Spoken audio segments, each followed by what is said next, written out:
Good morning, everybody, and welcome. Thanks so much for joining us. My name is Mark Pinto. I'm a Major Account Manager here at triSearch.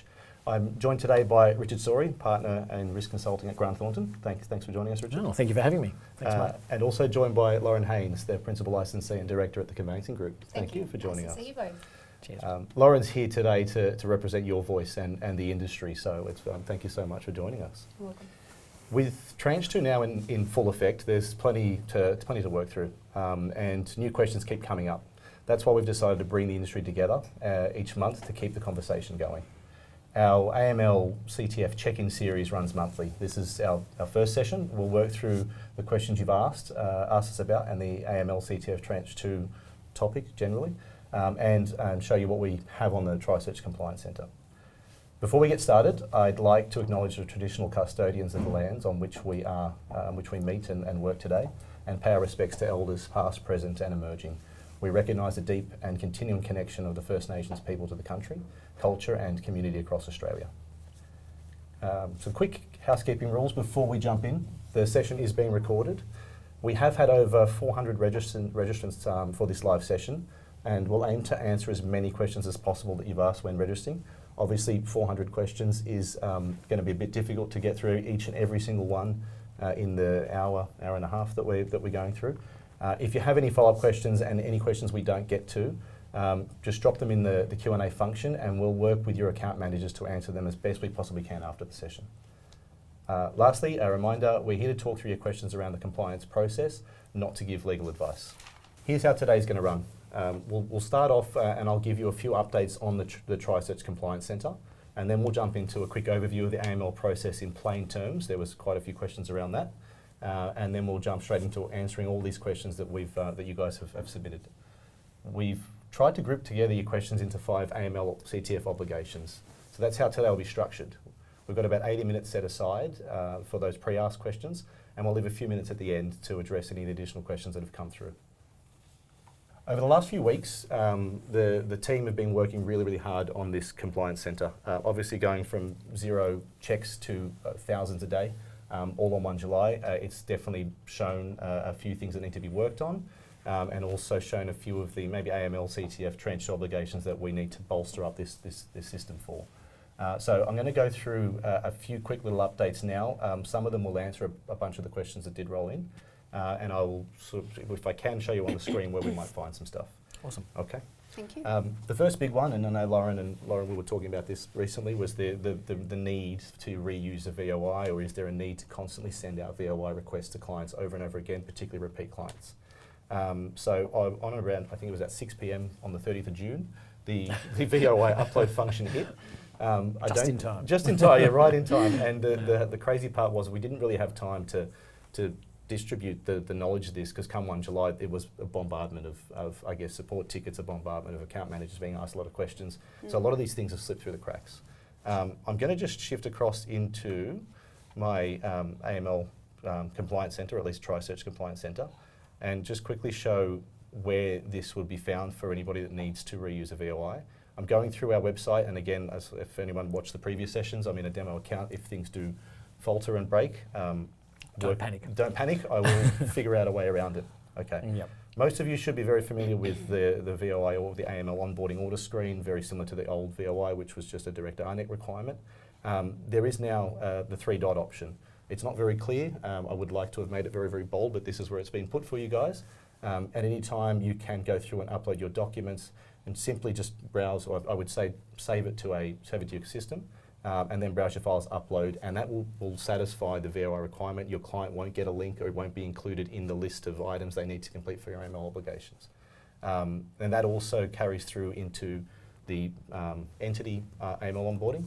So if you are adding individuals to a company that you're working through, that function is still there for them individually. So say you have acted for the individual and then they're buying with a company a week later, you can use that old VOI. It's not stuck with being an individual or an entity. You can upload that.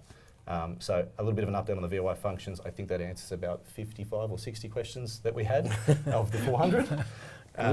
If, for instance, the card for that person has a different mobile number or a different email address, will that affect the VOI going in? What's the... In terms of the AML side, and I think we'll touch on it, as long as with the AML side you need to have the name of the client verified, you have to have the address, date of birth. Yep, and that's it. And that's, so it's no issue on an AML perspective. On the ARNEC side of things, I will leave that up to conveyancers to decide whether they should maybe update, because somewhat the mobile and email, if we talk about on the system, is linked with that person's identity. Yes, so I wondered if it sees it as a different person in there because the... No, so not from our system side, okay. because you don't have to use that. You can upload any VOI that you've done yourself with this. So this is not just reusing an old VOI through triSearch system. You can technically do a face-to-face if that's the only option you have with a particular client. Sure. You complete it yourself. You're taking responsibility that you've done it correctly. The system obviously won't have its checks that are going to be overlapping with this, and you can upload that in there. So no real connection to mobile numbers on the VOI when it comes into a new AML order. Sure. Yeah. On an ARNEC side, I would always try to have clarity if there's a number change, is it still the same person, and go from there. The other big change that hit, and that was very much on 1 July, very early in the morning, was the PEP sanctions and the ability to toggle on a monitoring function. Now, to complete your onboarding steps, monitoring is not necessarily needed. It's a snapshot of where they are at that time. But Richard? Yeah, so the monitoring is the ongoing overnight monitoring of the client's name against the AML CTF watch lists. And so that's something that you really should toggle on, because your matters generally run for at least 6 weeks, if not longer. So toggle that on. That way, during the process up to the settlement, you'll get alerted if there's a change in the MLTF risk of that particular customer. Okay. So may I just check? Yeah. The perfect time to actually do that would be toggle it on at the beginning, yeah. and then monitor it. Yeah. Yep. Yeah. And it is a 12-month subscription, so to speak. So if you are carrying matters off the plans, one that comes to mind that do carry for longer than that 12-month period, you might need to look at reordering a PEP sanctions, or there might be other plans here of doing another onboarding as a plan is registered, the matters sort of progress from off the plan into a settlement. I don't really know how the conveyancing will want to deal with that. But obviously you'll lose that monitoring after the 12 months is up. So if that matter's continued on for 3 years, which some of them likely do these days, that monitoring option won't cover you for the full period. Sure. I mean, it was for your 6 to 8 to 12 month kind of period, and most settlements do, but off the plan can drag on quite some time. So would we get an email alert to say it's no longer being monitored, or would that be a calendar up? Now you're testing my knowledge of Yeah. the system. Right. Yeah, that's okay. No, it's a really good question, and Yeah. I think Richard's down there still doing some ongoing advice. Yeah, absolutely. advisory work with We'll be our iteratively improving the compliance centre, Yeah. and that is one of the things that we should look at for the purchase off the plan. Yeah, So definitely. continuing that monitoring is the go. Okay, and just to snap over really quick the last few updates before we step into enrolment process and questions. There is now a little add notes and add documents functions. This is really there for your use. If you do have some information on your file, I know a lot of conveyancers and property lawyers do collect information outside of KYC, KYB, and it does conflict with maybe some of the answers that come back from a client who didn't understand the KYC questions. It's just a quick little spot where you can enter your notes, and you can just keep a trail on this onboarding transaction, nice and clearly, of why you maybe didn't take the direct answer about putting $460,000 cash into your for the settlement, because you know it's coming from a bank and you know it's EFT'd. Okay, that is the short little brief update on some changes that have happened. There are plenty more coming. I won't talk through all of them because we'll run out of time. All right. We did see an influx of questions around sort of the end-to-end process, and it did come up quite a lot. And we did actually run through this last month, an end-to-end AML process in plain terms, or as plain as we could do it in 3.5 hours. Yeah. I've got up on the screen now a QR code which is going to take you to this recording. It is now live and available. We won't be able to go through that full detailed process today, just for timing reasons. But I do think that you should have a look at it. Jenny Tonner approached us quite heavily to do something. She saw a lot of concerns in June that the conveyancers were very concerned that they didn't know what to do.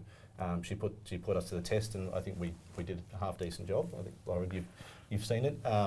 It's definitely there to have a look at.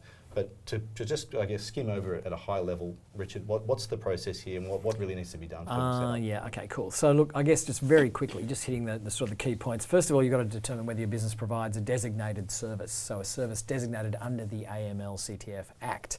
That's pretty straightforward for conveyancers. You do. So you can see the Act Section 6, Table 6, Item 1.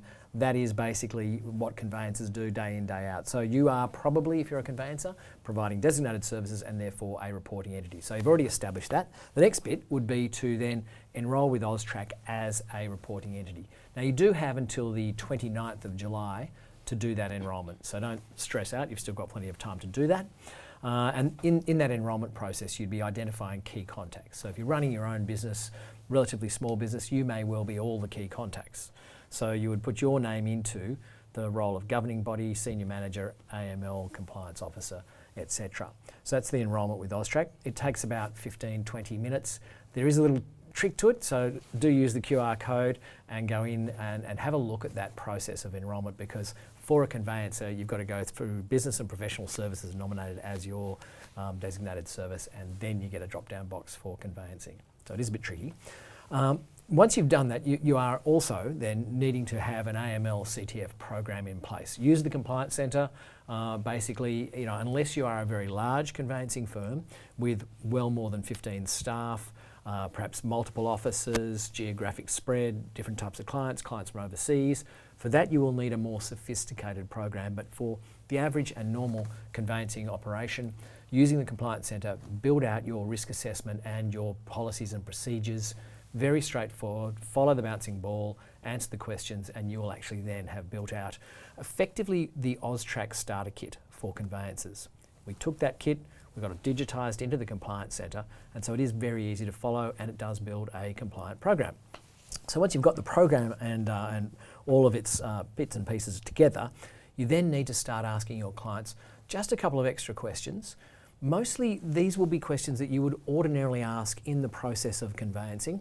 Just need to move some of these questions up front. So things like understanding your clients, perhaps their occupation, and whether or not the purchase that they're running through your business is a good fit for someone like that. So it's about understanding the client, the nature of the client, the nature of the potential money laundering or terrorism financing risk that they may present. So ask those few questions, train the staff on their obligations. So training all of your staff, if you have staff, train them all on anti-money laundering, and there's training available on the AUSTRAC website. There's loads of training available in the Compliance Centre that we've helped put together. As well. Yep, Yeah, absolutely, and there's more coming. Yep, that's right. So there's plenty of training to be done there, and then move through and implement the actual program that you've built through the Compliance Centre. It is really quite easy to follow. So it's not a huge uplift in terms of what most conveyancers were already doing with their VOI, getting to identify and verify the identity of the customer that you're dealing with. A little bit of name screening goes on in the background. That's part of the Compliance Centre, and it's automated. So it is pretty straightforward. The only other thing you need to do is when you think there's something wrong, if you think there's something suspicious, then now you have an option to report that to AUSTRAC. And that should make you feel good, because you're then contributing to, I guess, hardening our defences against crime and against money laundering. So it gives you that option to provide a suspicious matter report to AUSTRAC. And we can talk a little bit more about that later on too. Yeah, as we dig into some of these questions. Okay, Okay. That's kind of That's very quick as quick as we overview. can summarise Yeah. 3.5 hours. I think that's Yep. what you've covered most of Sorry. it. I think there's those 5 steps is register or enrol, is the right one. Yep. Firm risk assessment, compliant policy, put it together, which the system does help with. Onboard your staff. Yep. And train them. Yep. And then we And prepare to report. prepare to report. Yeah. Yep. Awesome. Okay. We I guess that's the early part done. Let's move into the actual questions. Q&A, and yeah. the Q&A, and we'll sort of start off with the enrolment is our first of the branches. We've broken it up into. Right, yeah. So I guess really I think there was a key question right at the front there around which conveyancing activities actually do count as a designated service. And I kind of did mention that when I was talking about the whole process, that pretty much conveyancing means you're probably providing designated services sooner or later. So I think there is a couple of exceptions whereby you might be operating to transfer title of a property as a result of a court order or a tribunal order. So those aren't qualified as designated services. There's really only those couple of exemptions. There's, I guess, transferring documents prepared, transfer documents prepared but never then proceeding to a sale or a purchase. That depends. So if you've already started to offer a service and if you're actually going to charge a fee to that client, then that would probably be considered a designated service. So there's a couple of exemptions. It's mostly around that court ordering or tribunal ordering. Even related party transfers where there's no actual money changing hands, still considered a designated service. And we did get a question around Section 32. Section 32, vendor disclosure reviews without an executed transaction. And again, it kind of depends on how far you are facilitating any sort of transfer or delivering any sort of service to a client where you're going to charge an invoice or prepare What about the invoice. registration of a mortgage, for instance? Yeah, I mean, registering a mortgage is actually not considered itself a designated service. But it doesn't make much of a difference because if you're already a reporting entity, you've already got the obligation to report suspicious matters. So you really do need to understand who you're dealing with. Sure. And if you're actually preparing those sort of documents, you'd do a VOI anyway, wouldn't you? Absolutely. Yeah. Yeah. And as I think someone else would have done the financial loan legal advice on that, it's more the registration of the mortgage. You've got the system, you want to bring it on anyway. It might be prudent to run it through an AML screening process for the sake of it at that point in time. I think so. And I think, look, the other thing is that AML CTF watchlist screening is automated as part of the VOI. So if you're doing a VOI through the Compliance Centre, you may as well tick the box and do the AML screening. And then that will tell you if the person is a politically exposed person and therefore potentially a higher risk, someone who's sanctioned and therefore you need to stop the transaction or at least not transfer any assets or money, and or potentially mentioned in adverse media. So they might have been reported as accused, arrested, charged, convicted of fraud. And if they have, then that should alert you that potentially the money that's being used for this transfer is the proceeds of crime. Sure. So it's easy to do, it's quick, it happens at the same time as VOI, you may as well do it. And then often we do like the registration of 88 or lodgement of 88B for an easement or on-site stormwater detention. Yeah, easements and things like that, not so Yeah. much. Yeah. It's more about the actual transfer of real property. The transfer of an asset and dollars and value changing to one entity to another is a very loose way of grabbing it. Yeah, it's a bit loose. Your very loose way. This is not legal advice. This is not legal advice. This please. is Richard questions. But yeah, look, it's for easements and things like that. You're not actually sort of transferring ownership as such. So Just trying to think of the other things Other that we things. get asked Yeah. to do on a You're daily going down basis. the nuts and bolts of it, Yeah. which is good, which is probably what we need a lot of clarity on. spousal transfers, that sort of thing. Again, it goes back to, is it a court order, is it a tribunal order or not? If it's from court or tribunal, then it's not a designated service. But again, it kind of almost doesn't matter. You may as well, because you're doing VOI, you may as well do AML, CTF screening at the same time. Okay. Would be my advice. And then that way, if you do spot something suspicious, you're ready and prepared to report it to AUSTRAC. Sure. And just because you file an SMR, that suspicious matter report to AUSTRAC, doesn't mean you need to stop the transaction. I think that's been a misconception that we've had quite a lot of from various different reporting entities. It doesn't mean you have to stop. It means that if you think something's suspicious, you don't have to proceed into detailed investigation. You don't need the searchlight or pull fingernails. It's basically your suspicion is enough. You provide that report to AUSTRAC, you let the transaction go ahead. AUSTRAC has the data. They then triangulate that with all other law enforcement agencies, and they can then take action as required. But you've done your bit. Yeah. It might not be the right part to put this into, and happy to talk about it later, but I have seen a lot of conveyancers have concerns around people that they may have looked after for 5 or 10 or 15 or 20 years. Yeah. And all of a sudden are feeling uncomfortable in and around what to ask, what not to ask, and what track to go down.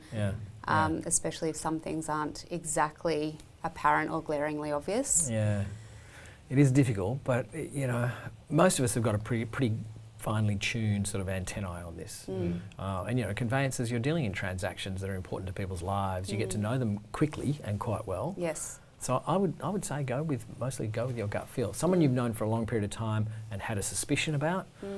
Okay, that is a bit of a moral dilemma. But if you've had that suspicion, there's probably a reason for it. Yeah. So suspicious matter report is potentially they've been a criminal for 20 or 30 years and buying and selling property that you've been facilitating. And so that is the sort of person we need to know about. And I think the chances are they're probably not, and most of the people that we're dealing with probably aren't. So exactly. Yeah. So you can ask a couple of questions to make yourself feel comfortable about the source of their funds.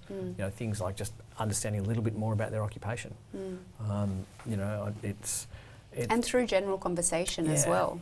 Sometimes I just ask what they do for work so that I know who I'm dealing with, so that I know how to deliver the service to them going forward. Because if they're, someone that's out in a construction site all day, then maybe they're not great at admin. And if they're somebody who sits in front of a desk doing cybersecurity all day, then I know that I can get everything out to them quite easily. So that's a good point, sometimes actually. just know them already. Yeah, absolutely.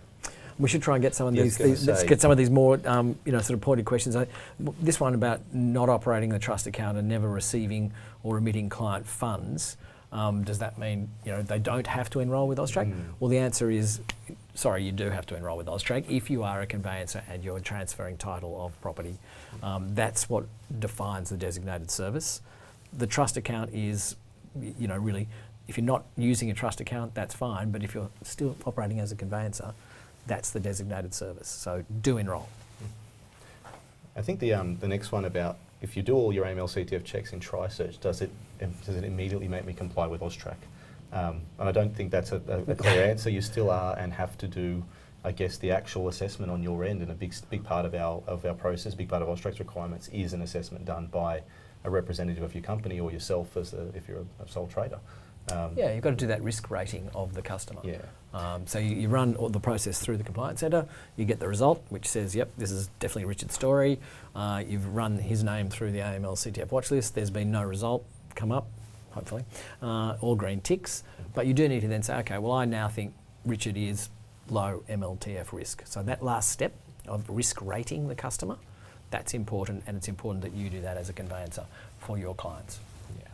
All right, I think we should move on to the next topic, which is onboarding your firms, and a bunch of questions that we received on these.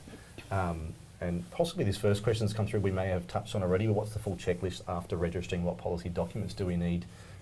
Is there a set list? Well, yes, and get back on that onboarding, the workshop that we put together, it does go through this step by step and it can take you through that process.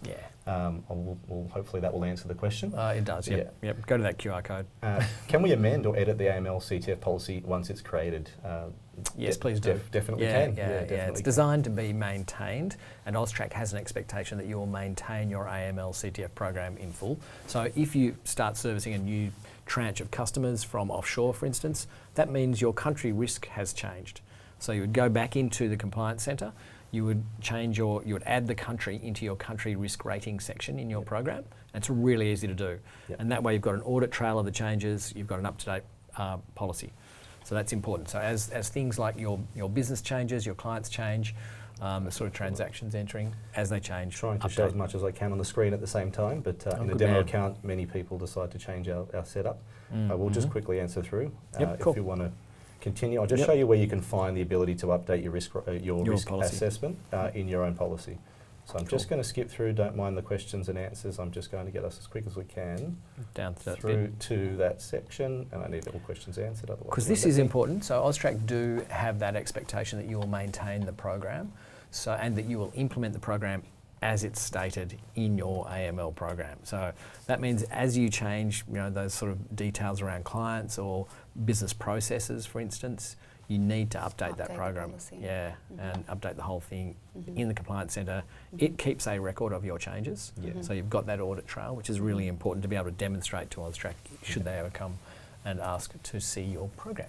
So if it does change, there is, I'm on the screen now, you'll see that there's 3 dots as a common theme through all of the Compliance Centre and pretty much on triSearch's website. It's a drop down and you can update that risk assessment. I'd encourage update, not restart. The update saves all your previous answers, which will save you the time of what I had to do then and go through one by one.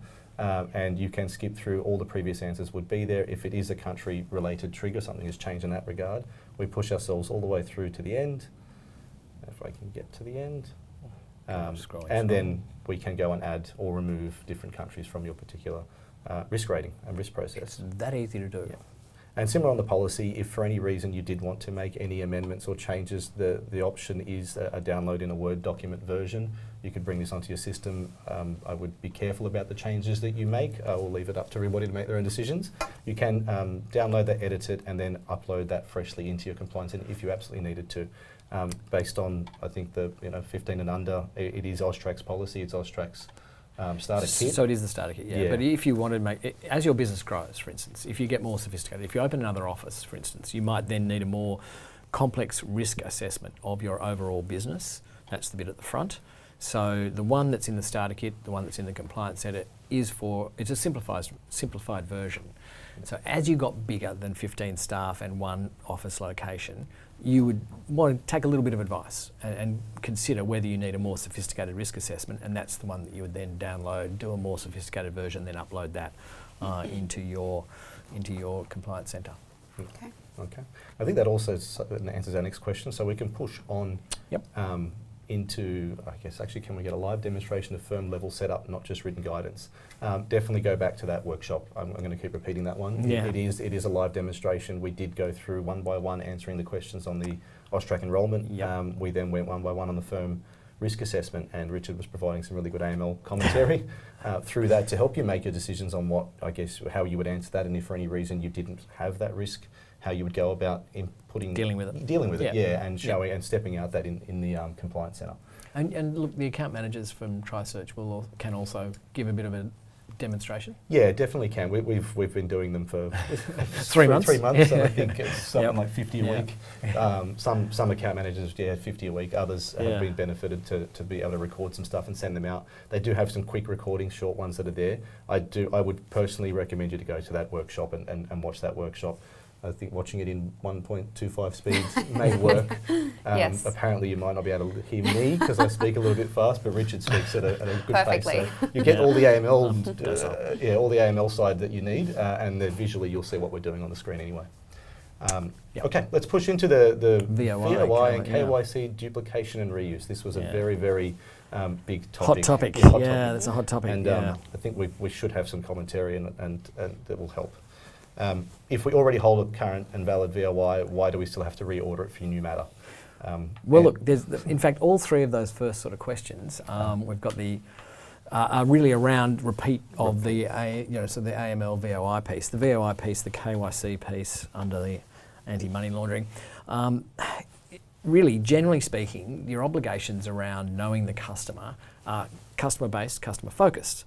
So it's not necessarily matter-based, it's more about the customer. Do you know and understand the money laundering and terrorism financing risk of dealing with that customer? So if you've got an existing VOI and you have every reason to believe it's still valid, so it's the same person, same date of birth, they haven't changed their date of birth, maybe they've changed their address but they've moved around the corner, or they've moved from suburb to suburb, they haven't gone to live in the Philippines or Thailand or the Middle East or anywhere else. Change their country of... That's all valid, right? So it's more about you being able to assess and verify their identity. So if you've done a VOI last month and they've come back to buy another property, that should be fine for you to rely on that original VOI. Yeah. On the other hand though, the AML CTF watchlist name screening piece, which does check PEPs, sanctions and adverse media, that's the piece that can change overnight. So if you've got a repeat sort of client with a new matter, you've done a VOI recently, even within the last 12 months, nothing there has changed, you do need to run the AML piece because they may well have popped up in the AML database.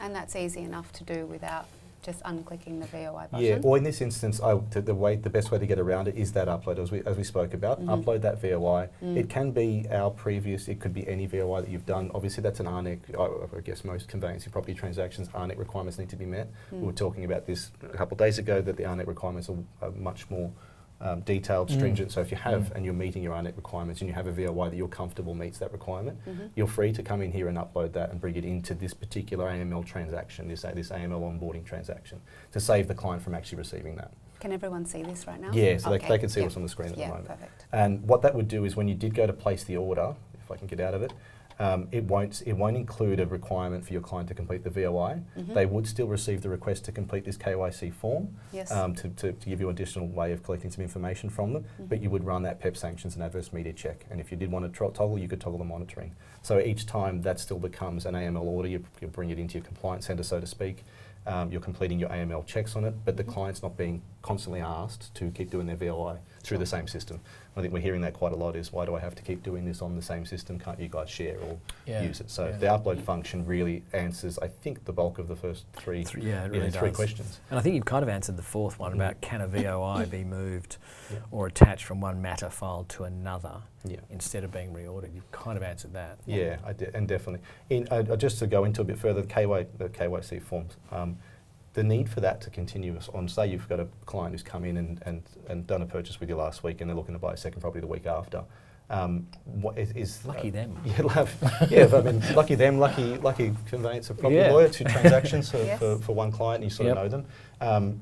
At least the way we know this, is the answers could be different. Everything needs to be assessed in terms of how they purchased the property, but you would have had your PEP sanctions on that.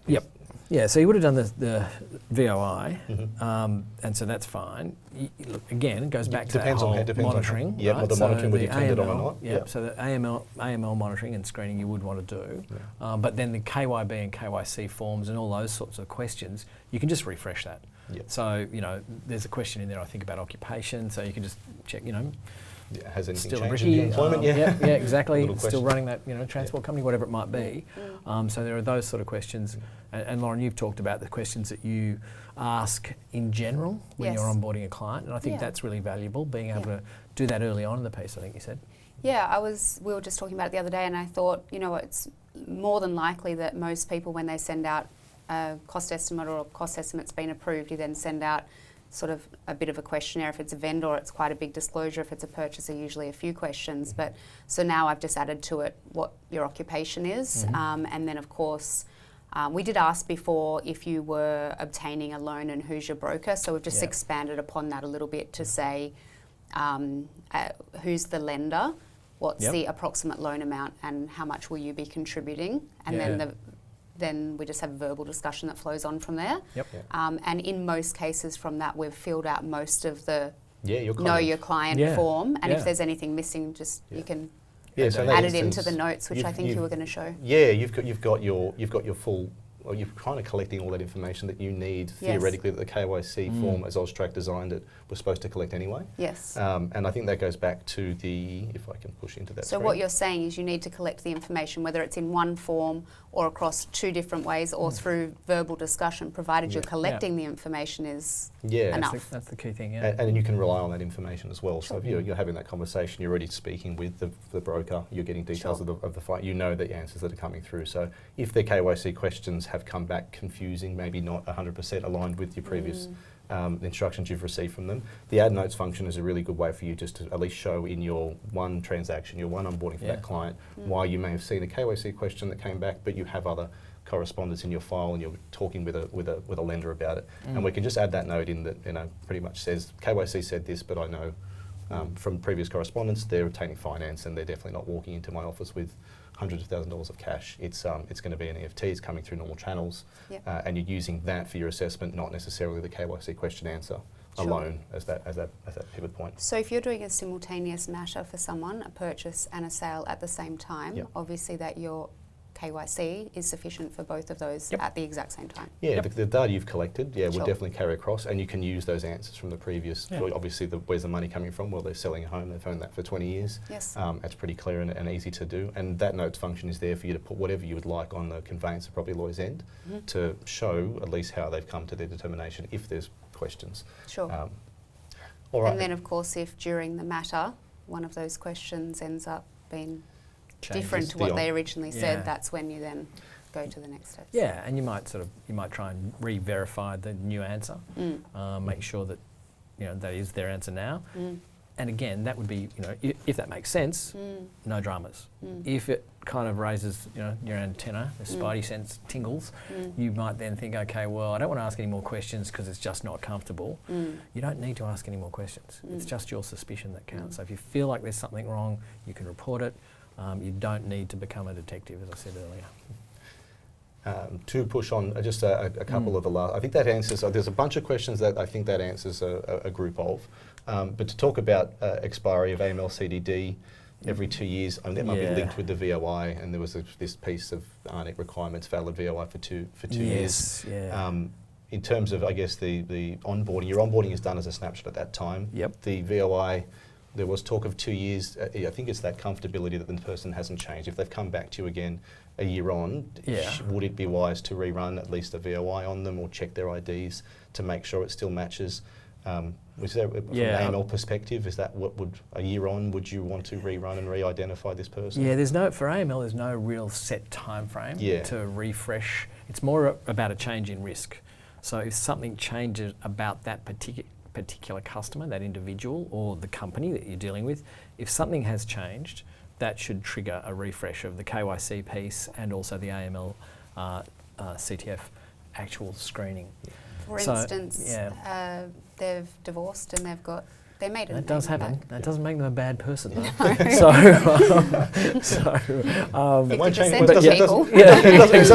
doesn't change the risk rating at all. 1.5 of us has probably been divorced. Yeah, sometimes more than once, perhaps. Look, I think it's those. I mean, that's a simple name change, for instance, for someone, perhaps. So that's not a big deal, but it would trigger a refresh. You know, you'd say, okay, you've changed your name, great. Then IDs would change. We might want to. Requirements are you want to update those to make sure that you've got the right name and acting for the right person. That's exactly right. So, I guess from the AML perspective, it is more around the change of risk. It doesn't necessarily expire, but you are expected to have an ongoing understanding of the MLTF risk of dealing with a particular customer, right? So that's where the ongoing monitoring, tick that on when you onboard a client, have a trigger down the track if you've got a long-term settlement to trigger it on again sometime before the actual settlement. So if you've got an off-the-plan purchase that's going to run for 3 years, put a note in the diary, turn it back on again, a month before settlement.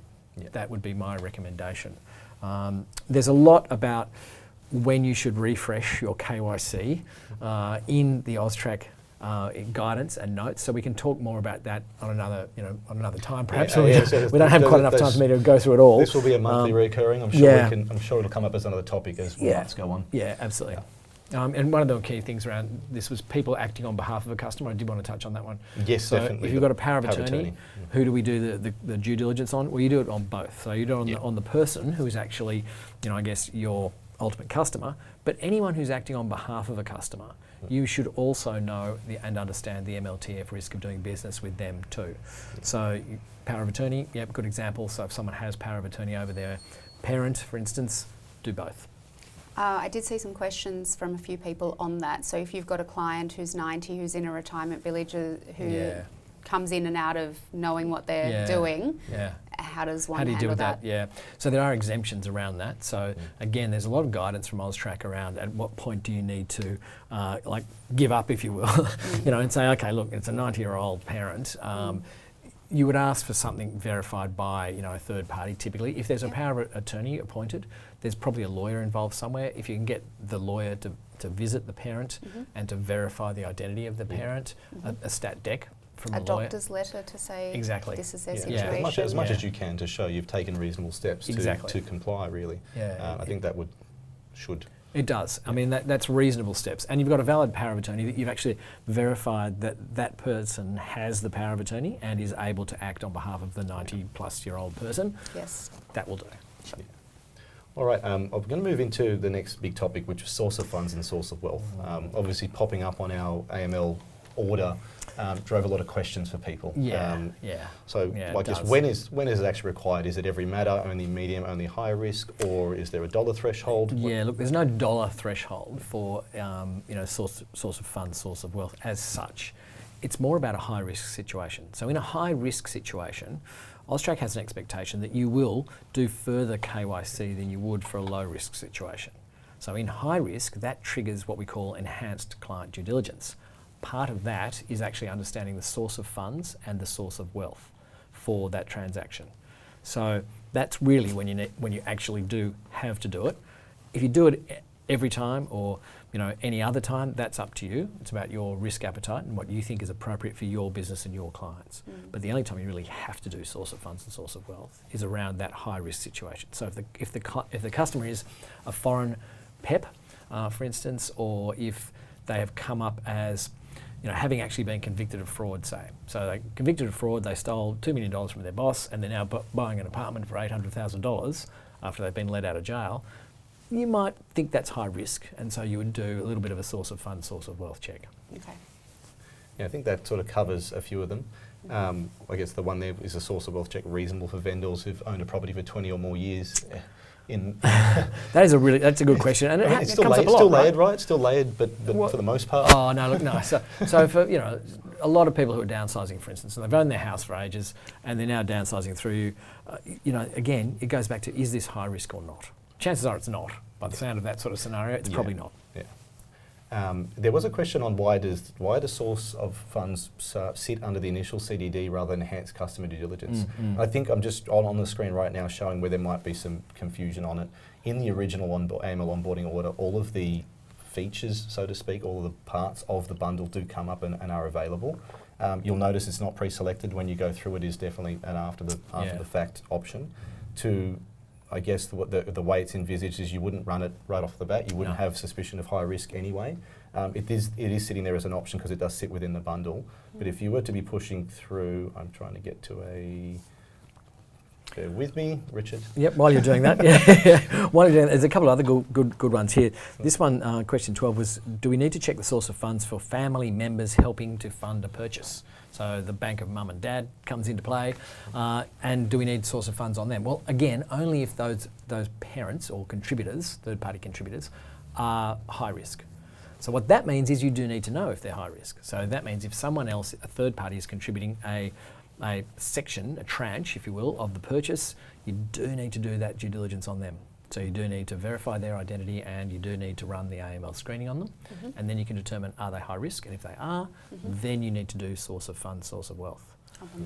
So yeah, and I do have it on the screen now. So if you are looking for it, as you do push into the AML summary, which is going beyond just your order page, you will see it is broken up there and nice and clearly under an enhanced customer due diligence step. So, I mean, I guess the way that we would think this would be done is you would run the initial checks. This would then allow you to determine your risk rating. And if you did land on high risk, from this page, come down and add on your source of funds and wealth check and send it off to the client. So it does appear in the initial order because it's part of that bundle, but it is definitely designed to be only an enhanced customer due diligence step if you did need it, and ordering it from within the page that we would say you're doing your AML risk assessment on and on the system. Great. So just to explain why it might sit in originally part of the bundle, but in practice we do think it will be something that most practitioners will come to after they've done the initial checks and then add it on and send it off. Yep, that works. Okay. There was lots of questions around cash, being cash, physical cash, or a contribution from their account. Okay. Austrac's terminology here, the conveyancing terminology and property transaction terminologies is a bit confusing. I know I've dealt with this a lot with clients. Same name, same word, different meaning. Same word, different meanings. So cash, as far as AML is concerned, is really literally folding money. So if someone comes in with a bag of literal cash, and if it's $10,000 or more, that triggers a threshold transaction report to Austrac. So it doesn't matter whether it's suspicious or not, it's just literally $10,000 or more in folding lira or Aussie dollars or euro, whatever it might be, is reported to Austrac, please.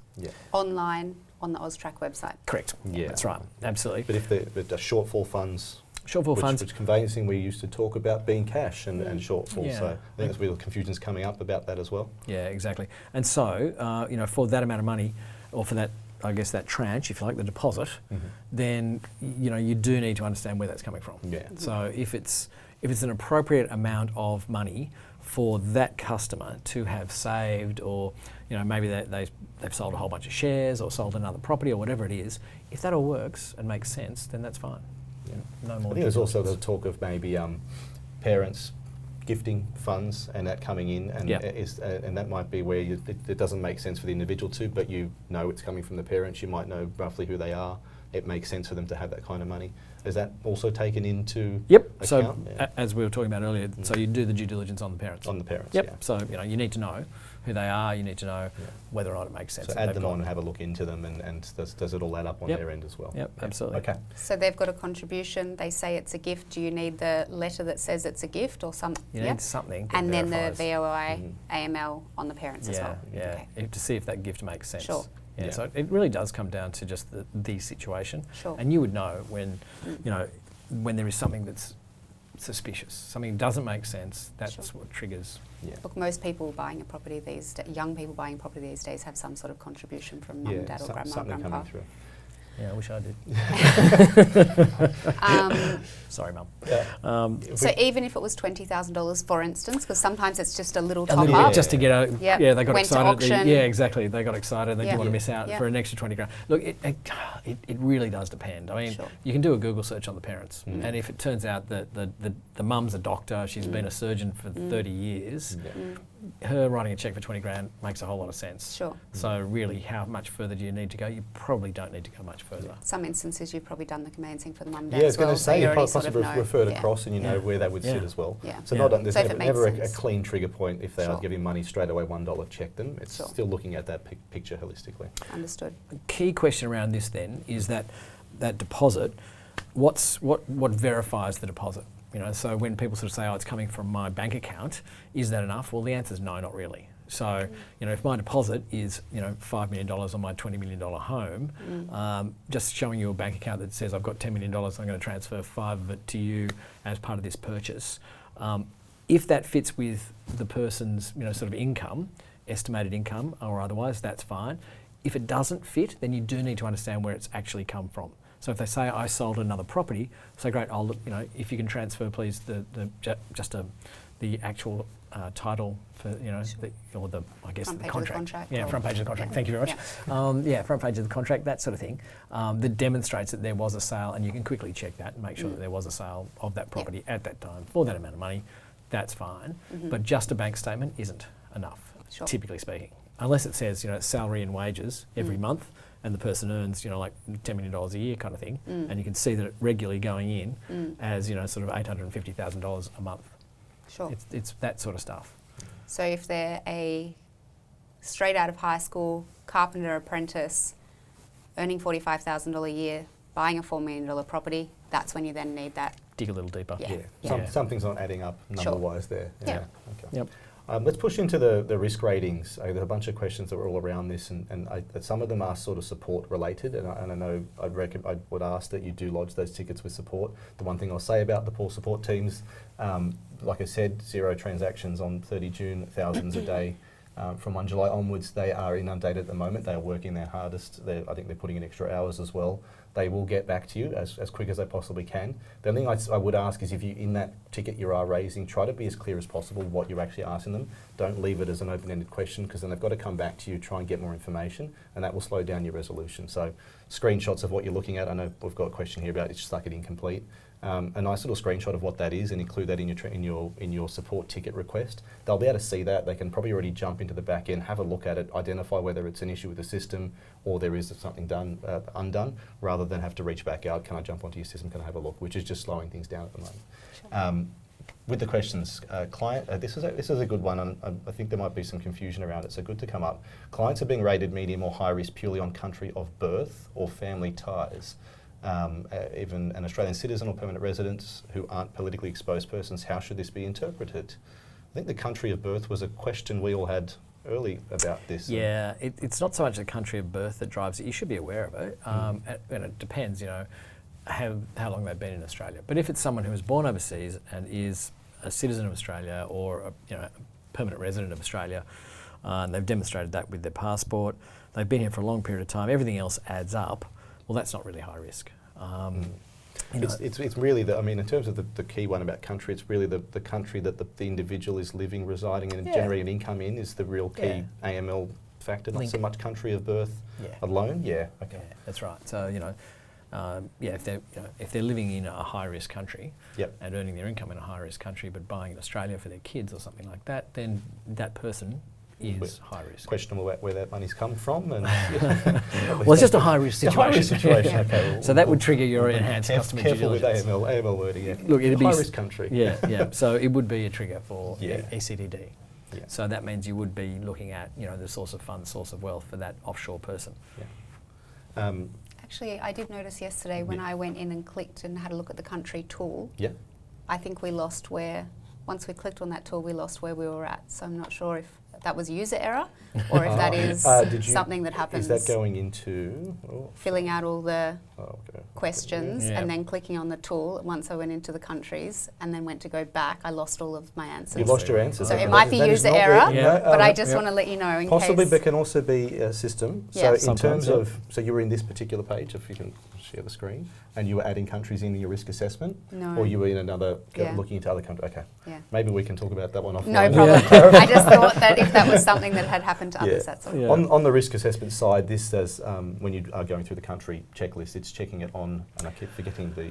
It's the Basel Index, and also the AUSTRAC listing, and also the UN listing, and so it's not easy to do yourself manually. Just do it in the Compliance Centre because it is really easy. It's pulling it all together for you.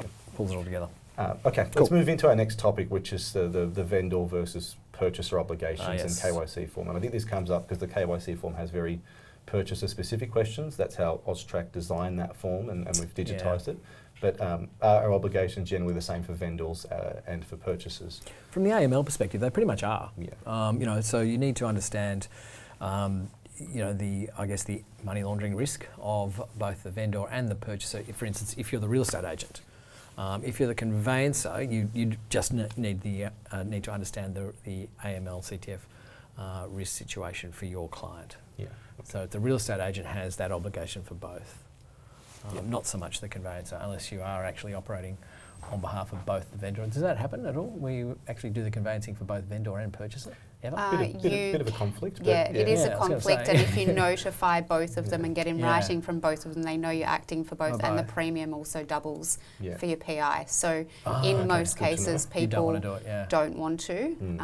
Cool. I think in the case of a dispute, you have to immediately pull away from both sides, as well. And they have to go get your representation. That'd be really boring. It can so most people be more just stick to problematic one. than not. Yeah. Just do one.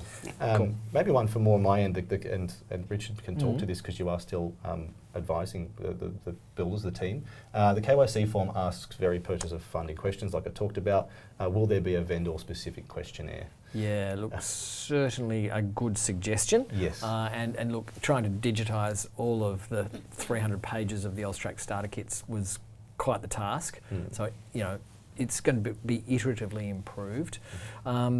The purchase funding question for a vendor, not appropriate. Just if something's not appropriate, just don't answer it. Don't answer, don't take into account the answers that might come through from your client because they have misunderstood it. The KYC form is very much, the digitised version is just a copy of what AUSTRAC released. So they prepared something top to bottom that could be done on every transaction, every matter. It's not really specific to say triSearch, and triSearch's Compliance Centre and AML onboarding. So you are going to get some confusions. The terminology is it's AUSTRAC terminology. Cash is physical currency, not shortfall funds. You're going to get some confusions. Take that into account when you're reading your clients' answers to them as well, their responses, and does it match up with what I already gathered? So you've got that post-acceptance of their quote email that you send out, you collect information. That's really the one that probably has it stepped out clearer. It asked the right question, not the confusing AUSTRAC way.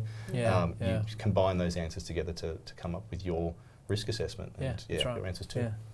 And the customising of at the moment, it's I think KYC form is something we are generally looking at. I won't say expect changes soon, but expect changes sometime. So I think partly the KYC form, as we said, part of the AUSTRAC starter kit, and that's assuming that someone would print out the whole starter kit and use it as their AML program and their procedures. You don't really need to. You almost don't really need the KYC form because as you go through the process of VOI and AML screening in the Compliance Centre, you're really gathering everything you need for AML until you hit the ECDD, and then you need source of funds, source of wealth. So in a lot of ways, you don't really need the KYC form back from the actual client. So that is something that we're looking at, whether or not we can adjust so that the KYC form sending is more of an optional. And then if there is one for a vendor and one for a purchaser, and that would then, I think, clearly. And just ask the specific questions that maybe the system doesn't already grab client's name, and I think its occupation was the one that we'd spoken about. It's not really grabbed by a VOI, it's not grabbed in a PEP sanction search, so something you might want to collect. But if you did grab that at initial instructions, you hold it, the KYC form kind of becomes a bit redundant in getting your answers for what you need. It does. So stay tuned. Yeah, stay tuned. There are changes. I would just very much look at it as a data collection point, but use holistically with your instructions you got from your client when you are doing your AML assessment. So you can use your own. There's a question in there about whether or not we can customise the KYC form or use our own instead. You can use your own. And in fact, Lauren, you kind of do, don't you? Because you send out your own sort of queries with your own paperwork. Yeah. That is basically partly a KYC form. Yeah. So I guess on the system side, in that case, you theoretically wouldn't have to toggle the KYC. No. You would collect it yourself, and there is that add documents function. So if you did want to save your answers in a PDF, use your own form, you could upload this into your AML checklist and into your AML. Perfect. So really transaction. practitioners could have their own purchase vendor ones and then just upload it if they didn't want to in the meantime until there is a separation of them. Yeah. You could do that. And And just leave it unticked when you go to place your order, and you can still push into the AML summary and then add that document in so it sits there and there's a record of it, as well as notes, maybe saying I didn't use the KYC in this instance because it's not suiting my process, and add the documents to keep a record of it on there. So there are options with the system to do that. It's probably not the way it's described or initially designed, but there's definitely some features of it that can be used. Absolutely. And so look, the last one in the KYC bit is, does representative in the KYC form means someone acting under power of attorney or the conveyancer? It definitely doesn't mean the conveyancer. Yeah. That is not Lauren in this process. It is basically a representative of the customer. So that's what AUSTRAC means. So customer, representative of customer, KYC them both. Which my previous experience on your side of the fence, it wouldn't happen all that much in terms of my standard conveyancing practices, where a fully fledged representative would be giving instructions and whatnot, other than through a power of attorney, but not in the way I've understood that particular question to come up. Cool. Pre-commencement customers was a big one. Yes. And this was big before. Richard and I have dealt with many of deep detailed questions on what had to be done here. Yeah. For matters that exchange before 1 July but settle after, what does CDD need to happen? Or when does CDD? Sorry, when? Yeah, got it. Okay, so any customer of yours that you started to engage with prior to 1 July is a pre-commencement customer because it's pre your commencement as a reporting entity.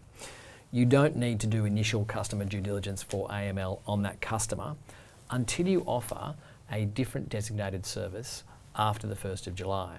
So you've started a matter, you're going to settle later on.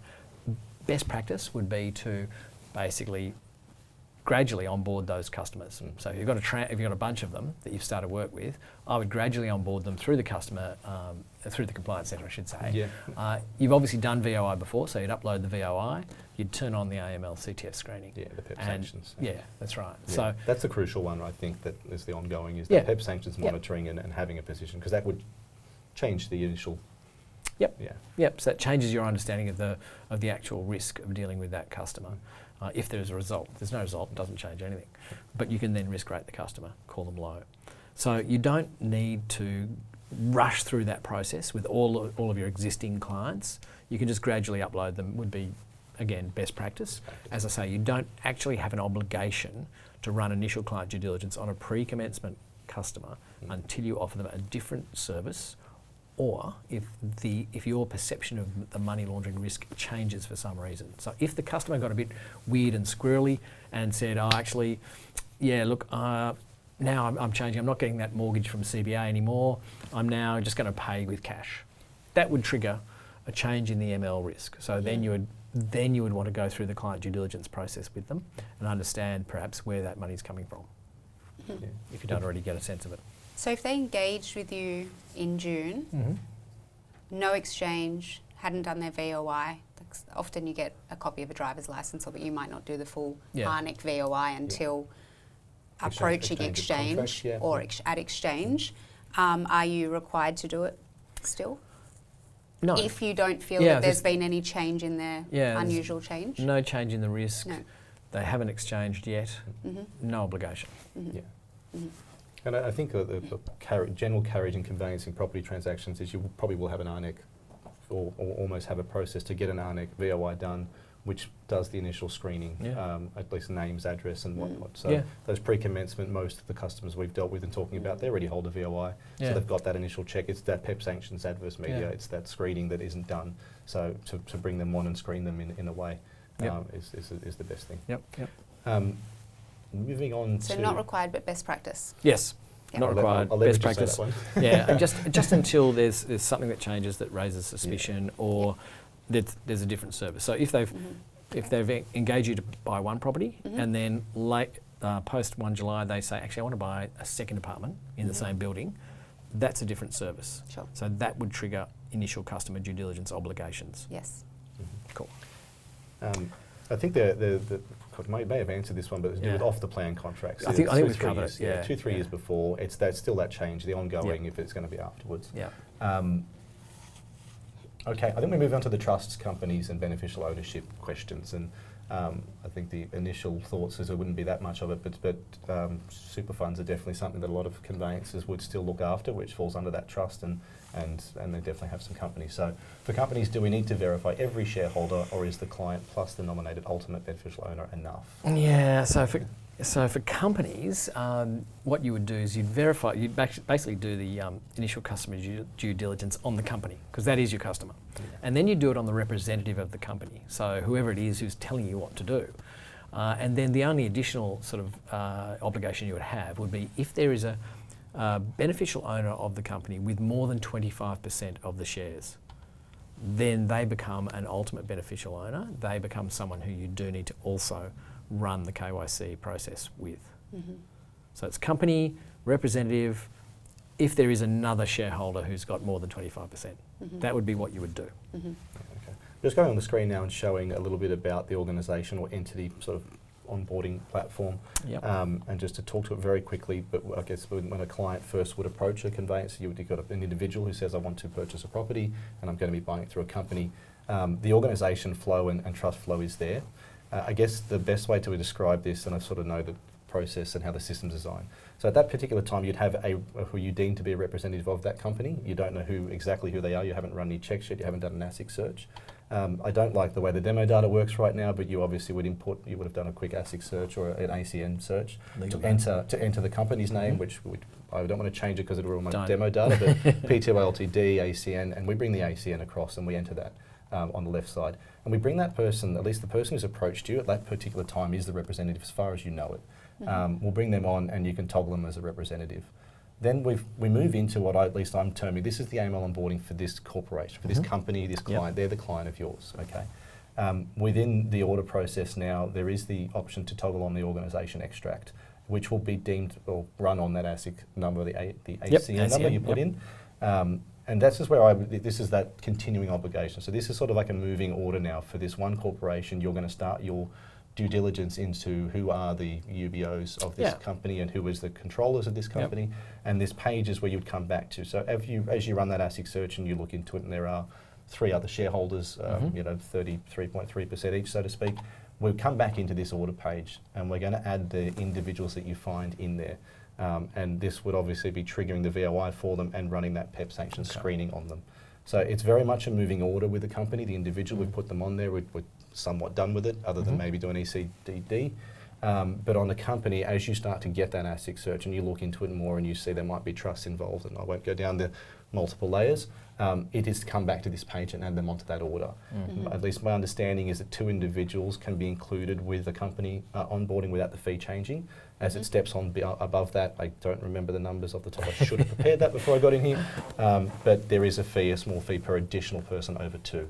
So that's designed to be a one-stop. You get the ASIC search. I mean, I've got questions about it being cheaper than 2 individuals on their own. But anyway, I won't talk about the pricing structure. That wasn't my decision to make. That's how you would build that process on. This one's just a bit. I've seen people then go and try to add the individual on themselves at $45 for a whole individual. The client is your company. The client's the company. So you don't need to treat the individual as they are just UBOs or ultimate beneficial owners. Controllers, that you're bringing them on as part of that entity. And there's no KYC needed for them because they're not the one purchasing. The company is the one that is doing the purchase and or sale. Sorry, I just thought that was come up quite a lot in a lot of the conversations I've had over the last 2-3 weeks. Gotcha. Just to show how it's designed, and this is a moving order, so you can come back in here and add people to it as you need. Okay. And we talked about the other day beneficiaries of the trust. Yes, we did. That's kind of the next question, isn't it? Oh, sorry. No, that's jumping ahead. That's good. No, it's probably good time to move into it. The question was, do we need to onboard every beneficiary? The answer is no, you don't. You need to onboard every named beneficiary, but most trusts really literally have 1 person, potentially 2, as named beneficiaries. So you would onboard those 2.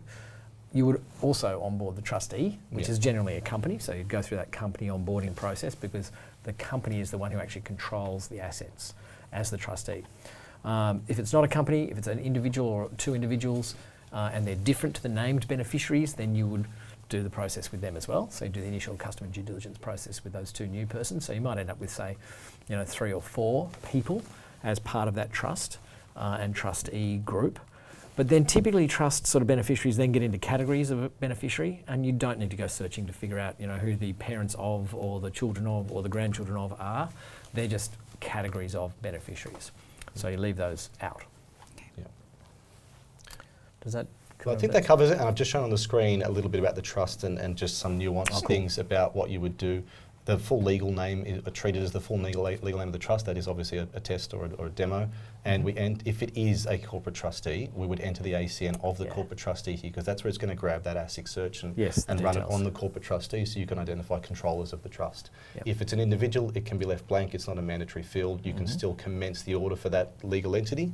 And you wouldn't need to run an ASIC search because you've got an individual who's controlling it. You've already identified who is the controller, and you're more looking into the trust, which is, I think, is the next question about how far down layered trust structures do we require to go. I kind of get this as well. So, the other sort of categories of people that you might need to actually do due diligence on would be the appointor, I think it is, or the settler of the trust. It does kind of depend on the trust deed as to whether or not those individuals or parties actually have any controlling interest in the trust itself. So that's usually in a schedule at the back of the trust deed that you need to have a look at. In terms of then layers, it's about finding the actual ultimate sort of controller of the property that you're dealing with. So if it is, for instance, owned by a unit trust that has a corporate trustee, that is owned with the shares of that corporate trustee being owned by another discretionary trust, which has another corporate trustee, which has another entity that owns those shares, you kind of do need to keep trailing back to find a real person. So it's about understanding who the individuals are who control the property or control the money that's coming in to purchase a property. So unfortunately, it's one of those answers, it depends. Someone just said, if ABC Pty Ltd buys property as trustee for, do we need to onboard the trust as well as the company? Yes. Yes, you do. I think on the order wise, you would be starting on the trust, but the company you're running you're including that in your investigative process of the trust as your client. In that, at least in how this would, and it's good to clarify actually. Yeah. So it depends on how the system's set up. So if that was set ABC, PTY Ltd, ATF, I can't remember what it was, ABC but Property ABC Property Trust. So that's now what you're that would be there, the legal name of my client. Well, that's the trustee company. So the trustee company is the company that actually controls the asset. Can transfer the asset, right? The trust owns the asset, but the trustee company controls the movement of that asset on behalf of the trust. So really, again, if you think about from the AML perspective, it's about who controls the asset, who controls the money. So the trustee in that situation is probably the really important one to understand. And it does get complicated because if you go into the schedule in the trust, it could say that, Richard Story has the right to change trustee, whenever he wants. And Richard Story is not mentioned as part of the trustee. He's not a shareholder of the trustee company. He's not a director of the trustee company. He's not someone you're talking to in the transaction. But he's the one who can cancel the trustee's so he has some control there, and the trustee's the one that uncovered that. And I just thought, in instances where there's a company and one of the directors is director and secretary, and we're taking instructions from that one person, they're signing the contract, in that instance, would both directors, even though one is not being involved? Yeah, that is a good question. And unfortunately, it does come down to the actual, the company itself. And if the person you're talking to as director and secretary has sole responsibility, and the other person really doesn't have much to do with it, and this person can control the decisions of the company, then that's the one you want to deal with, and that's the one you want to I guess you've just got to ask the question in the beginning if they made that agreement, or if it's in the constitution that one person can represent the company, but if not, then you have to do both. And then add them in. And that is, I've got it on the screen now, the add party, and we can bring them on and after the fact. If they haven't been dealing with them, you've run your ASIC search, you've got the result, there's more. You weren't talking to them, you might have that conversation. Who are they, how much are they involved? Come back into this order screen, add it on, and again, the two of them, two individuals in one entity is included, so it's no cost to add that second person on. Okay. Cool. So there's a couple of system questions about improving the details around that trust stuff. So we're iteratively working on that. Those improvements will come as quickly as possible Yeah, to make it easier. I think you're very clear. The trust is a lot more complex than I think we look at individuals, and a company and our ASIC register search has everything you need. When it comes to trust, there could be theoretically one line in a big trust deed that changes the control. So that trust onboarding, it is going to be updated. At the moment, it does work to get to a point. I think that's why we've released it in its current format. Please, we'll keep you posted. There will definitely be some updates that come to it, and then we might have to include this in the next session and explain how the new flow does work. Absolutely. With everybody. But suffice to say that Tranche 1 have been dealing with trusts for a long period of time, and it's always been a struggle. So no one has got this absolutely nailed. Yeah, the trust side. Because the trust deed drives really who controls the asset, and that's what AUSTRAC needs you to understand. Who controls the asset, who controls the money. We've got a quick little section on PEPs and sanctions screening. Sanction screening. Which is pretty easy to run through. So, should searches for PEPs and sanctions, the AML screening piece, should that be run precise, near, or broad match? Do it near. Precise is probably too precise. Near, and see how you're going. So, if your clients are coming up with a lot of flags and you're spending a lot of time looking at false positive matches, so there's a lot of Richard stories out there, maybe, etc. Then you can move it to precise. Certainly I think in terms of the ongoing monitoring, you want the ongoing monitoring at precise because you've already established the identity and the name of the person, you've already done the screening, so ongoing monitoring would be nice to have it precise. Don't use broad because you'll have every single Richard story in the world coming up, and some of them probably aren't as good as me. So they might be risky individuals. So the false, might be younger. Rude. I am young. Just kidding. Just off the back of our earlier conversation. Yes, that's right. Yeah. Feeling young. Feeling young, that's right. How do we handle false positive same name match that the client disputes? Well, the client really shouldn't be in the discussion.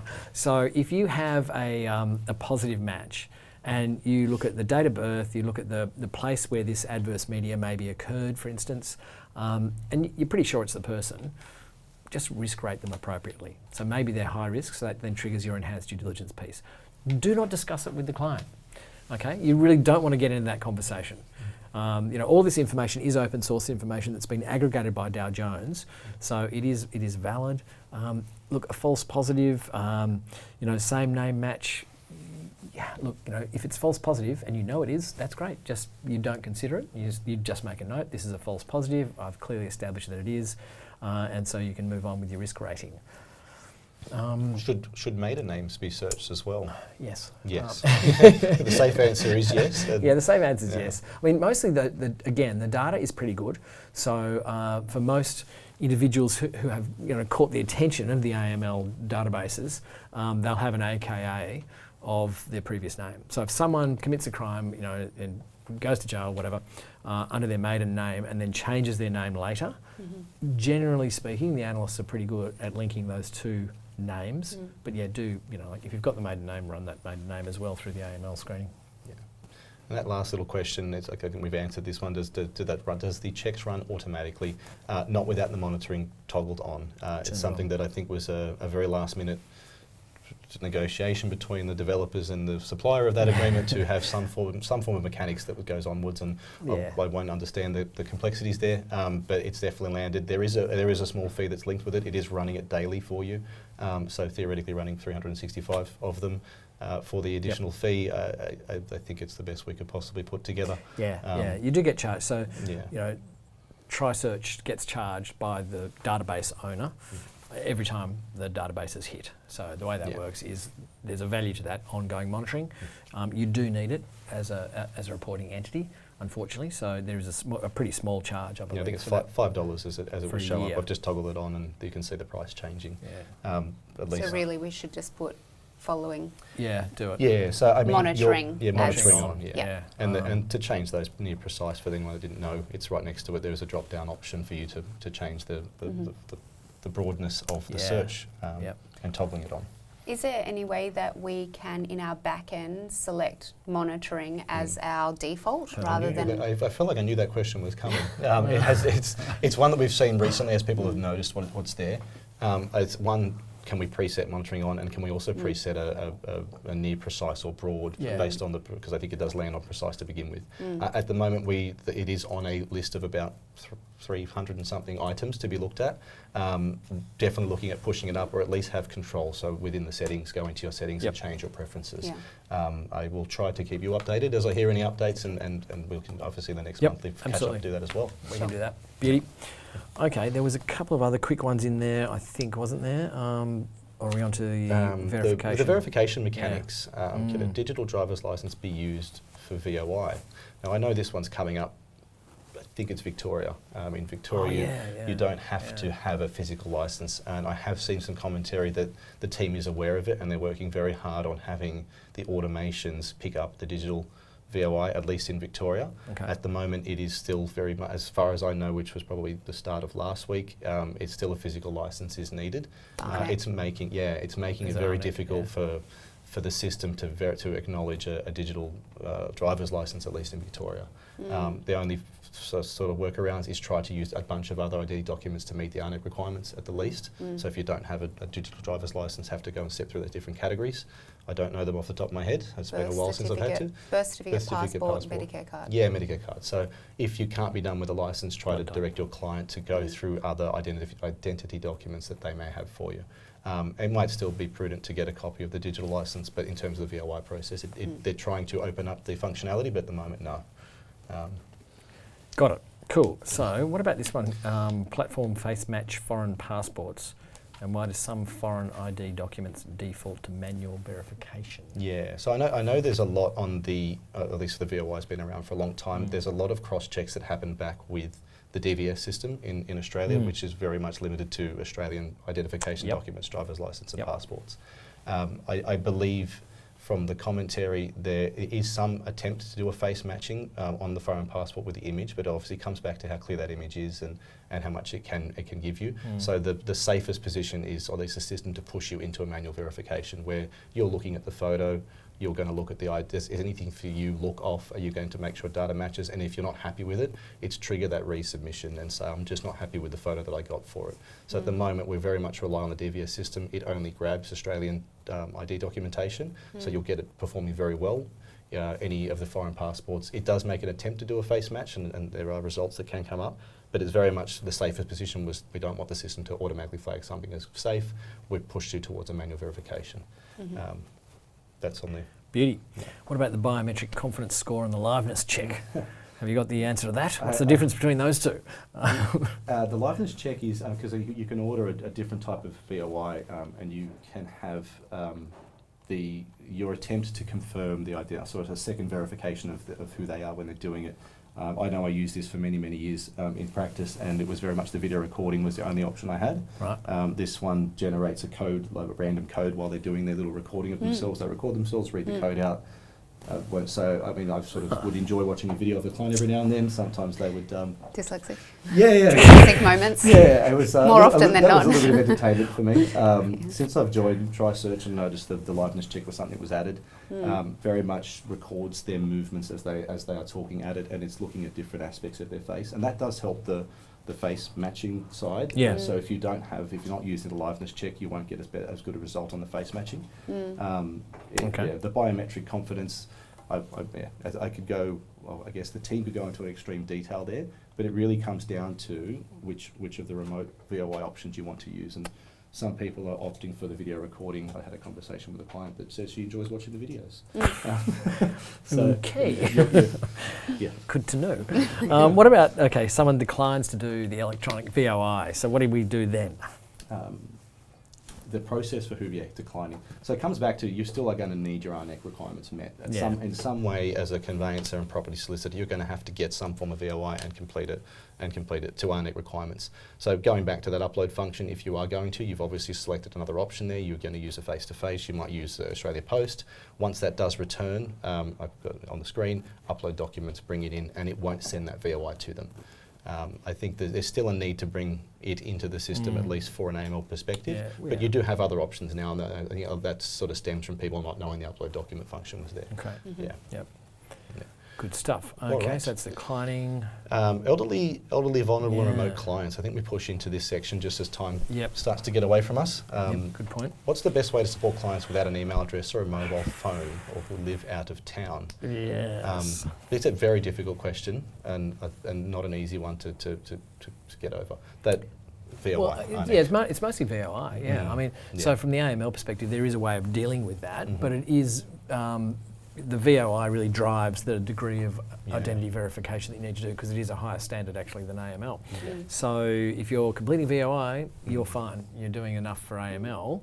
In terms of identity verification, you still need to run their name through the AML CTF watch list. Now with that upload function, Yeah, that's it's how we easy. support them. So you wouldn't change the process. You obviously have a process. You've dealt with these clients before and you're comfortable that it meets your obligations. You're comfortable you've got an ARNEC met ID.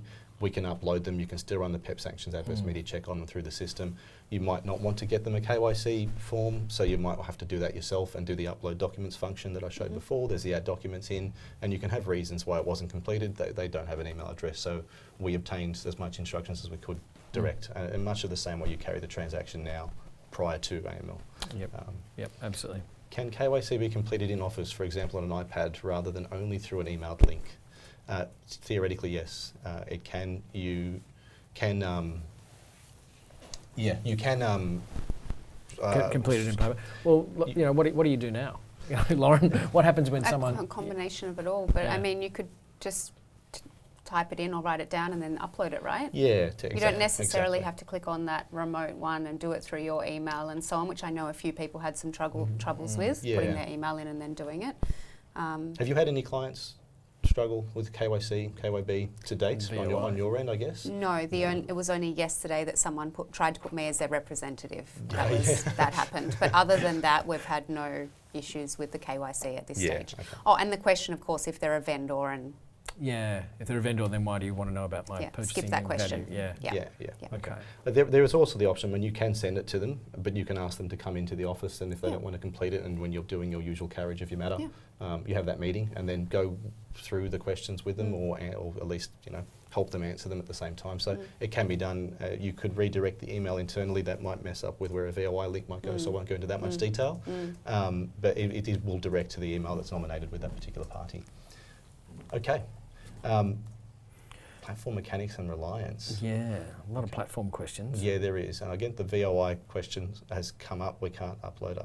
The VOI is definitely the option to... We've talked about that. To, yes, download and upload. And we talked about the ASIC search question as well. Yeah, so the We've ASIC covered search is definitely within the order. The UBO is an additional, so the ultimate beneficial owner check has been added to the corporation. It is an additional service.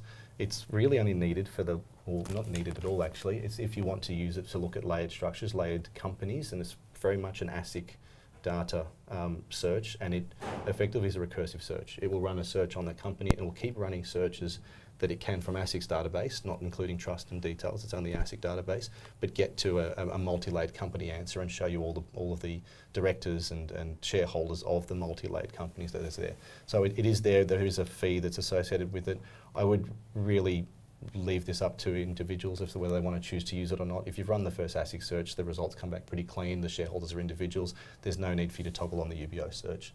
If you have information that this client is multi-layered, it's just a way to sort of save you running 3 or 4 or 5 ASIC searches, which you'd do off system, you'd have off the platform, off the AML platform, which would cost you a lot more money than 39. So there's an attempt to limit your exposure and still get the data that you need. That's a little bit on that side. Yeah. Covers that well. I think then there's a couple of other questions around reporting to AUSTRAC. So that's not a huge, we've talked a lot about the suspicious matter reports. Lauren, I don't know if you've had a look at AUSTRAC online to sort of see how you would go about filing a suspicious matter report. No. Haven't had anything suspicious yet. Nothing suspicious yet. Yep. Well, when you do, there is a click-through button in the Compliance Centre, but it does take you to AUSTRAC online. And then you kind of follow the bouncing ball. They ask a lot of questions about your grounds for suspicion. So that's a phrase that you'd want to get used to. Grounds for suspicion. And that's where you put in the reason why you're suspicious. And once you've decided something's suspicious, you've got 3 days to file that SMR. But really, if you're the compliance officer, it's up to you as to when you establish those grounds of suspicion, and therefore when the clock starts on those 3 days.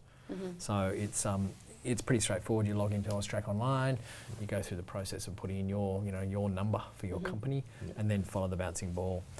I know that a lot of people early on, and I'm not sure if it's still sort of the feeling that people have or conveyancers have, but a fear around if that person was then investigated, feeling like that they know that it was drawn back to the conveyancer. So with that reason for raising suspicion, how detailed does it need to be? Yeah, that's a really good question, and it depends. Because that could be the giveaway. Yeah. Look, okay, I've been a compliance officer before for a large listed organisation. We filed 1,200 SMRs a month.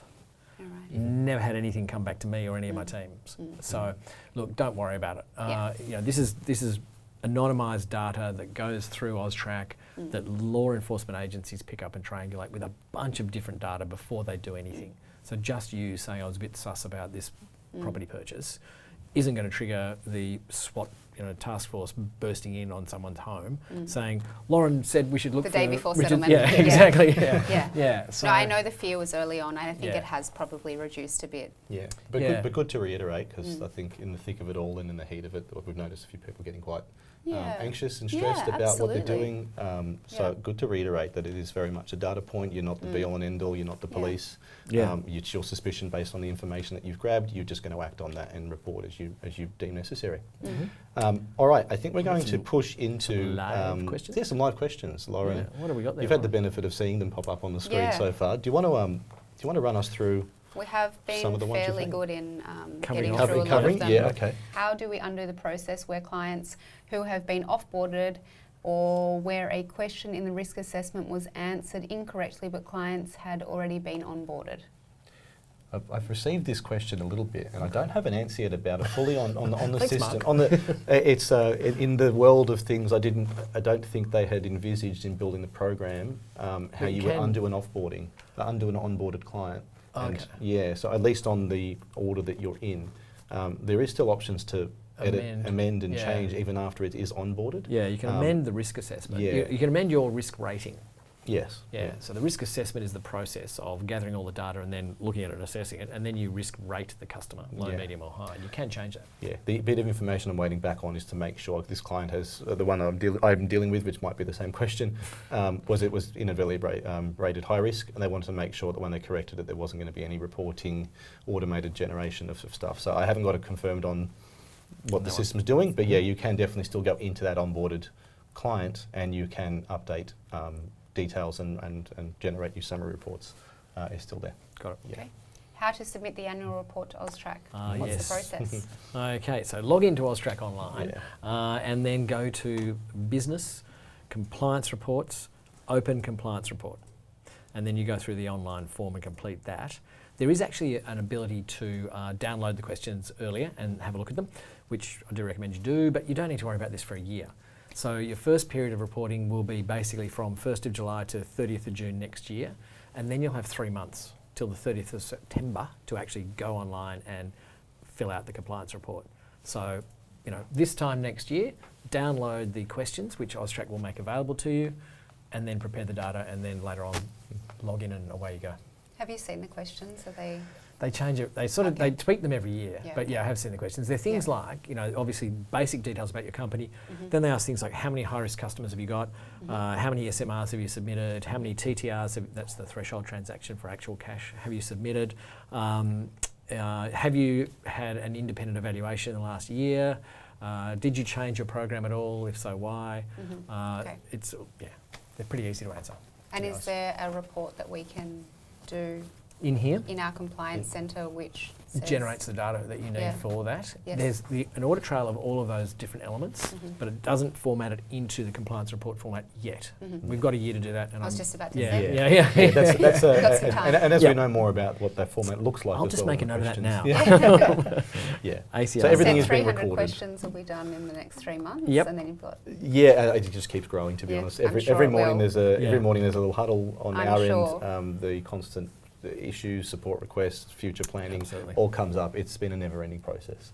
All right, OOL We means might have time for other official list. Okay, cool. So you don't really know at the first alert. Okay, so what that means is you need to have a quick look at that one and then make a decision as to whether it drives an increase in the money laundering risk or not. look, if you can't see what the actual alert is, I would raise the risk rating to medium, because if they're a PEP or sanctioned, that'll be very clear. And so if you can't see what that actual risk is, I'd raise it to medium. And that doesn't really change too much. It might mean that you might want to know their occupation if you don't already know it, and then take an assessment as to whether or not there's anything suspicious going on. Okay. All right, I think time-wise, Do we have? we might be squeezed We've right time to wrap here. up. I mean, I think we're very happy to stay on here and talk for the next couple of hours, to be honest with you. The questions are really valuable, and I think we definitely want to get some answers to them, but we might have to wrap up just so that we don't get cut off. And a lot of these questions we can gather, we aggregate them, get the FAQs, frequently asked ones, and then roll it into the next session. Yeah. So what we've done with the last few sessions, and we'll do it again here, those questions will be distributed to your respective account managers. I've offered some time, at least as far as I have gathered from Lauren and Richard today, some answers and help get some replies to them. But we'll also be running one in a month's time.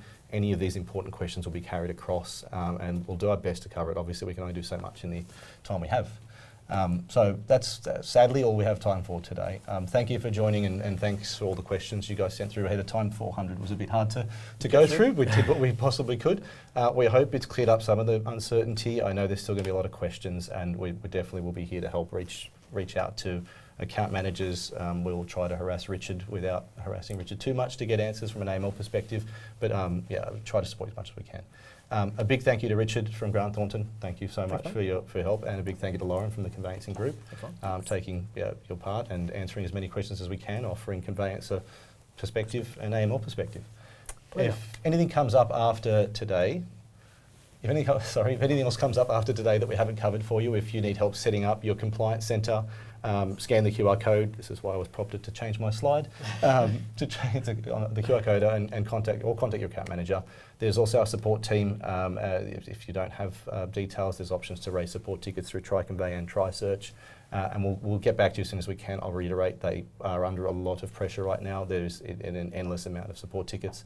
And there is definitely overflow on your account managers as well. I will speak personally. It's a bit hard to stay on top of everything, but we are doing our best to get through it.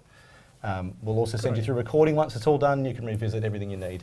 Our next AML CTF check-in is on the 19th of August. Registration will open soon, so keep an eye out on our socials and an email for that. Thanks again for your time this morning, and we'll see you at the next one. Thank you. Thanks a lot. Thank you. Thanks. Thank you. Thank you.